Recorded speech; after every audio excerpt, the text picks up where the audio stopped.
Yeah, my name is Sharon Kim, and I'm a professor of sociology at Cal State Fullerton. I'm also the pastor of leadership development at the Garden Church. Yeah, I think most recently the one that really stands out is really the solidarity that we saw among Asian American Christians over really standing up against anti-Asian hate. And really, in my lifetime, this is the first time that we witnessed thousands of Asian Americans across the nation, Asian American Christians in particular, across the nation uniting together in solidarity to have our voices heard. So that was something unique, and I think it's a watershed moment in our history to see Asian American Christians coming together in the way that we did. And actually, I spoke at one of the rallies, and it was just really quite moving to see the big signs that people were carrying, signs that said, "We belong here," "Racism is a virus," right? And these are ways that for so long, Asian Americans have been told to be silent, right? That it's too risky to speak out, because if you do, something much worse could happen to you.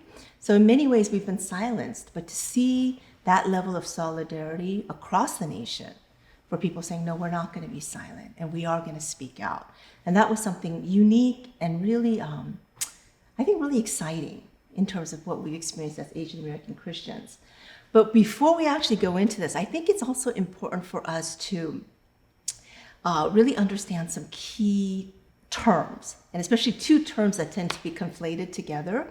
And those two terms are ethnicity and race. And people sometimes use those terms interchangeably, but they're not.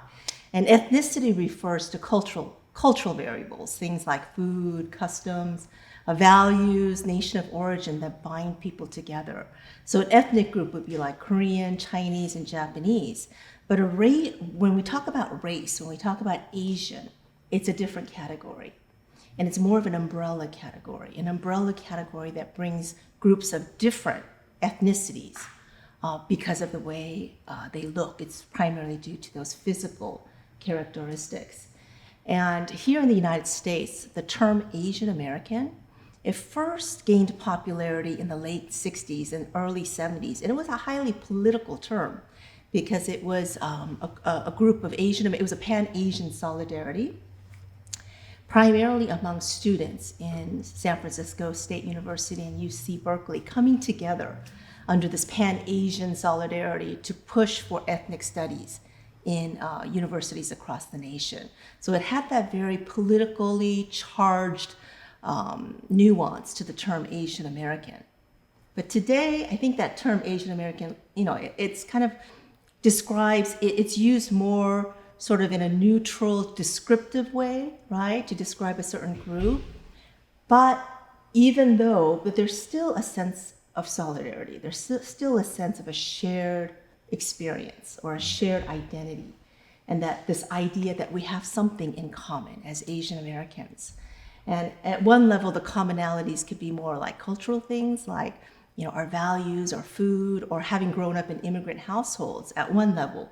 But at another level, that solidarity, or what it means to be Asian American, that is defined by being objects of oppression, right, and marginalization. And so there's that element of what binds us together as Asian Americans. And I think that's very much what we're seeing in our society today. And with the rise in the Asian American Christian movement and our voices being heard, it's a solidarity that's formed as a response to discrimination and racism. Yeah, that's a good question. And it's actually a very complex issue.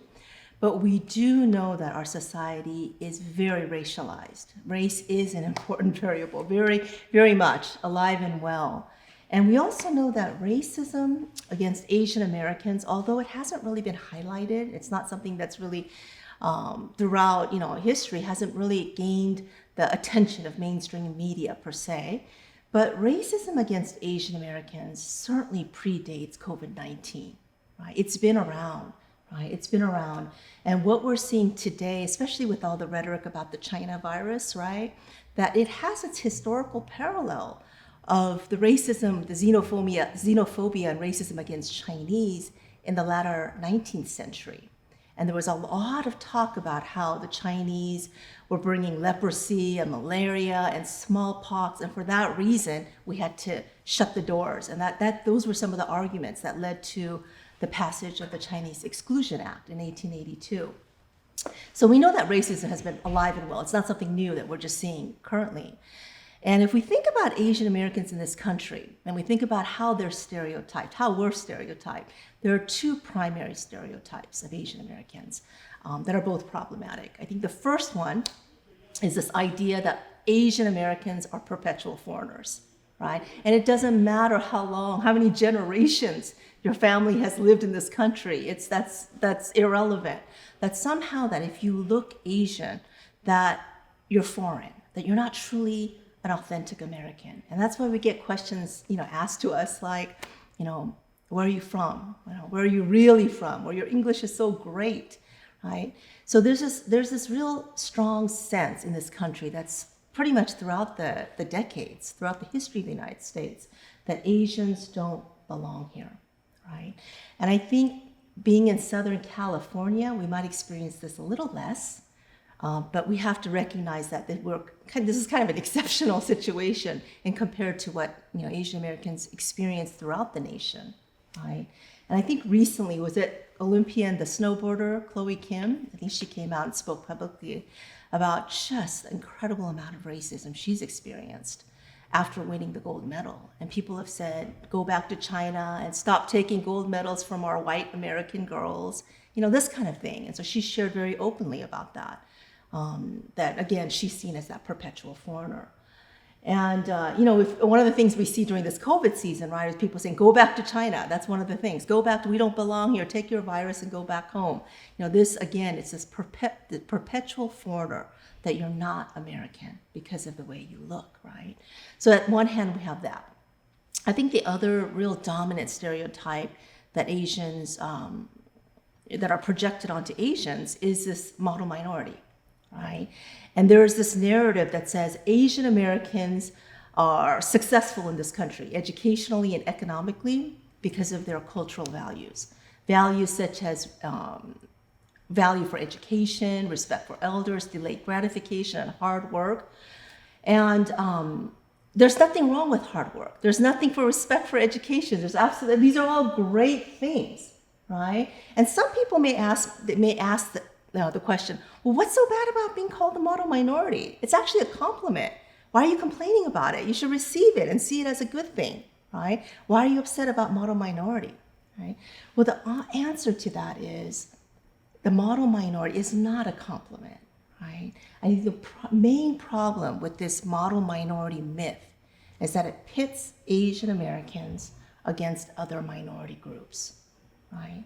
And that's why we're called the model minority. Model for whom? You're a model for somebody. You're a model for the Black community and the brown community. That's the unspoken message there. And the term model minority was actually first coined in the early 1970s, when the civil rights movement was calling national attention to the problem of racism and structural inequality. So it was within that context that the term model minority was first coined. It's like, hey, look at the Asians. They're working hard, and with all of their wonderful cultural values, they're able to make it in this country as a minority.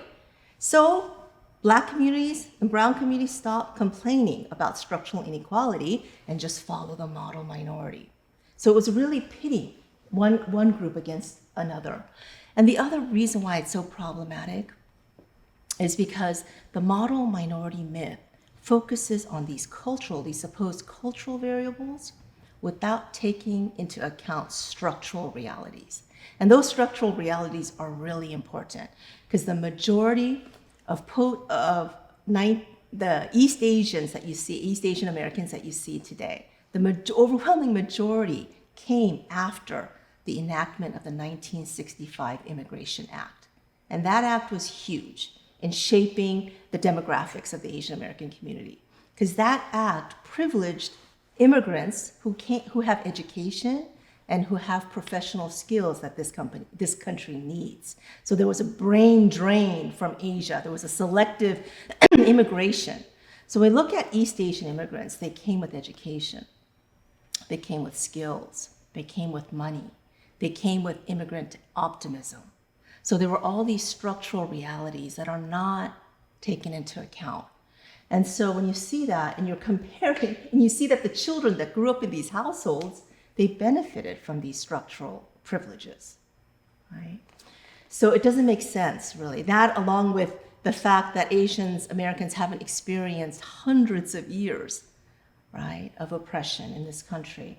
So it doesn't make sense to compare Asians with other minority groups that may not have had access to the type of privileges that Asian Americans have enjoyed, right? So yeah, as Asian Americans, I think it's really important for us as members of this society, as people who are American, who love America, who love our country, I think it's very important for us to be educated and informed about our own histories, as well as the histories of other communities. That way, we're not going to just blindly embrace this model minority myth, this narrative, right?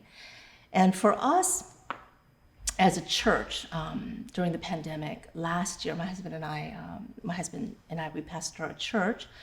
And for last year, during the whole racial justice movements with the Black Lives Matter movement, you know, the Holy Spirit really put on our hearts, convicted both of us very strongly, that this is an issue where God was calling us to educate the people in our church, right? Because racial justice, it's not just a political issue. It's not an issue just for the Black community.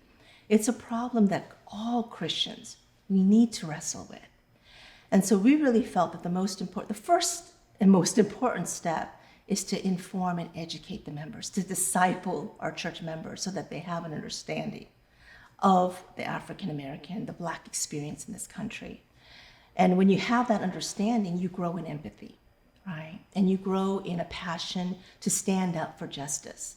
So we spent, I think, maybe a month or so just focused. You know, I sent them all kinds of articles, podcasts, videos, everything, you know, to all our church. I held actually personal office hours weekly for people to come on Zoom. They could ask whatever questions they wanted about race, about what was happening in our country. And we also partnered with an organization called Faith and Prejudice that united hundreds of churches around the nation for 1 week of education. So they had people come and talk about structural inequalities in the housing market. You know, scholars give these lectures. And so as a church, we all watched together and then went into small groups to discuss what we watched. And I think that was really an important thing for us. It was an important time of learning. It was an important time for God to stretch our hearts and to have a greater understanding of what it means to really stand up for justice and to be educated. Yeah. Right. So this book, the book, Faith of Our Own, was published. It was released 10 years ago now. Boy, I can't believe it's already been that long. Yeah, it's been 10 years ago. And that, the findings in that book was based on actually 10 years of research of 22 different churches in the Southern California area. And these are churches that were started by second generation, 1.5 and second generation Korean Americans. And the central finding of that church over the 10 years of research, the central finding of that book is that second generation Korean Americans, instead of completely leaving the immigrant church, because there was all this talk at the time that there was a silent exodus and second generation Asian Americans were leaving Christianity and leaving churches altogether. And in that discussion, in that dialogue, based on my empirical findings, that they were not just leaving the immigrant church and abandoning their faith. And they were not necessarily going into white mainstream churches either, but they were actually creatively fashioning their own hybrid third spaces, is what I call it in my book.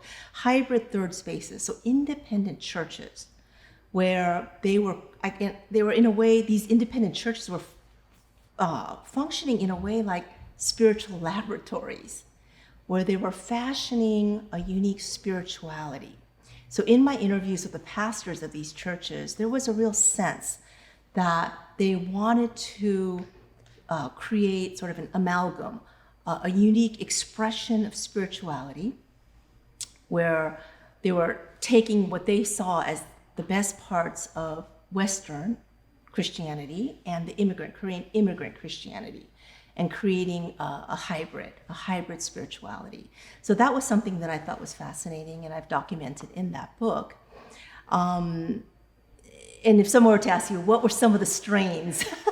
What were some of the interesting, distinctives of that spirituality? Well, at the time when I was doing the research, most of the pastors wanted to preserve the Korean style of prayer.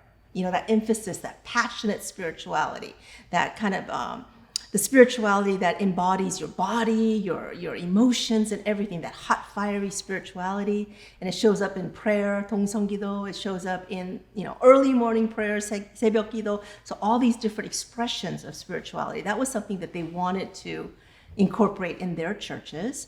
And they also wanted to incorporate a more communal understanding, a collective understanding of faith, as opposed to the hyper-individualistic, spirituality that we may see in dominant culture churches. So that's what was their heart intent at the time. Now, 10 years later, looking back and see, they've all evolved. Among the 22 churches that I've studied, not all of them exist today. Some of them did fold, and a lot of new ones also birthed from that time as well. But I think the emphasis on the prayer component, I don't really see that as much. Somehow that part has kind of been gone to the wayside. And I think another researcher could come on the scene and document why that is, or explain why that is. That is less, I don't see pastors going to the mat for that. But the communal, the collectivistic, the understanding that we are a body, we are a family, we're not individual units, going around, and it's not me and God, but it's we and God. I think that aspect is still very much present in these churches, and it's something that perhaps may look different than what you would see in a predominantly white church. Yeah. Well, I'd like to see the Asian American church, for one, there's several things that come to my mind, but I would like to see the Asian American church embrace a more robust understanding of justice. Right? That justice is not a political issue, it is a biblical issue. And justice and mercy are really big themes that run throughout Scripture, right? If you're reading your Bible, there's no way to get away from this, right? That there are over 2,000 verses that show God's heart for the poor, the marginalized, the widow, the oppressed, the foreigners, right? That when God says that when we share what we have, when we share with the poor, when we speak up for the voiceless, when we fight for the marginalized, that we're actually caring for him, right? So he identifies with the poor. And he also says that everything we have has been given to him, right? The ability to make money, everything we have has been given to him. And the purpose of why we have it is so that we can share with others, right? And we can enter into the areas of brokenness and really be that redemptive, to be that restorative, healing presence wherever we see brokenness. And I think for the Asian American churches, Asian American Christians, Asian American churches, I really hope and have a vision and a desire to see them dream bigger dreams. What do I mean by that? Dream bigger dreams. There's so much untapped potential, resources, education, networks, skills, so much untapped resources that, how beautiful it would be if we could, bring those resources together and trust them into God's hands and see him multiply that to feed the multitudes, right? And when I look at, Asian American churches in particular, I think in some ways we could dream bigger. I think sometimes we can get very much satisfied with the smaller dreams, right? And I see Asian American Christian lives as well, individual lives, that those smaller dreams are, economic advancement, promotion in the job, extracurricular for your kids, a bigger house, or whatever. These are smaller dreams. They're not bad, they're good things. But I really believe that with the resources But okay, then having said that, they're not bad, they're good things. But these good things can also serve as become parasites, really sucking up the very best of our time and resources for these smaller dreams, right? And I really, really would love to see Asian American Christians dream big dreams and really trust God and obey God and experience the miracle working power, the multiplication power of God to take what we have to dream big dreams to address educational inequity, right? To human trafficking, homelessness, global poverty, food insecurity. I mean, there's so many big issues in our world today, and God cares. And he's looking for people who will give over, who will entrust our 5 loaves and 2 fish, right? So that God could take that and multiply it. And I really see there's so much potential in Asian American churches to move in that direction. If we will get a big dream from God and pool our resources together and trust God and see him multiply it in a magnificent way to do some great things, to bring healing in places where there's brokenness. So that's my heart, and that's what I'd like to see Asian American Christians and churches engage more with. Yeah, well, my faith is the centerpiece of who I am. It's very, very important. So I really see myself as an ambassador to my campus, the place where I work. That's my embassy. And so, everything that I do, my primary job, of course I teach sociology and all of that, but my primary job is to represent God's kingdom and to represent it well. And I do that, I aim to do that by, first of all, being the best teacher I can be, to do the best research I can do, and to serve my students, to serve my colleagues, to look out for their interests above my own, and to exhibit God's love to them in that way. So in that way, I think, that mindset, I take that mindset with me every day as I go to work, that I'm an ambassador, this is my embassy. In very practical ways, I teach a class, Sociology of Religion. And it's a class that I teach because it creates a space. It creates a space for students to wrestle with questions that they don't wrestle with in any other class in the university. So, questions like, what's the purpose of religion, right? What does religion do for people? Can a society function without religion? And so these are sociological questions, but it also opens them up. It opens them up to the faith in many ways, even though I don't explicitly proselytize. Of course, I don't do that. But I do want to create spaces for people to have meaningful discussions about these really important topics. And faith and religion is an important topic.